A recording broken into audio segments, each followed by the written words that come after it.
గోదావరి జిల్లాల పట్టభద్రుల ఎమ్మెల్సీ ఎన్నికలు 8 గంటలకు ప్రారంభమయ్యాయి. తొలుత మందకొడిగా సాగిన పోలింగ్ మధ్యాహ్నానికి 51.15% పోలింగ్ నమోదైంది. పెనుమంట్రలోని 408, 409, 410 పోలింగ్ స్టేషన్లను joint collector T. Rahul Kumar Reddy, additional SP Bhimrao పరిశీలించారు. ప్రశాంత వాతావరణంలో పట్టభద్రుల ఎన్నికలు సజావుగా జరిగేందుకు చేసిన ఏర్పాట్లను పరిశీలించారు. ప్రశాంత వాతావరణంలో ఎన్నికలు నిర్వహించేలా కట్టుదిట్టమైన ఏర్పాట్ల మధ్య సజావుగా ఎన్నికలు నిర్వహించాలని మండల తహసీల్దార్ వై. రవికుమార్ను ఆదేశించారు.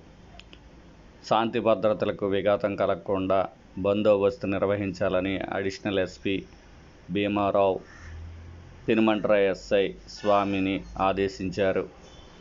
ఎన్నికల నిర్వహణ ప్రాంతంలో ఓటర్లు బారులు తీరి ఉండటాన్ని గమనించిన రాహుల్ కుమార్ రెడ్డి తక్షణమే చైర్లు ఏర్పాటు చేసి పట్టభద్రులు కూర్చునేలా చర్యలు తీసుకోవాలని మండల తహసీల్దార్ వై. రవికుమార్ను ఆదేశించారు.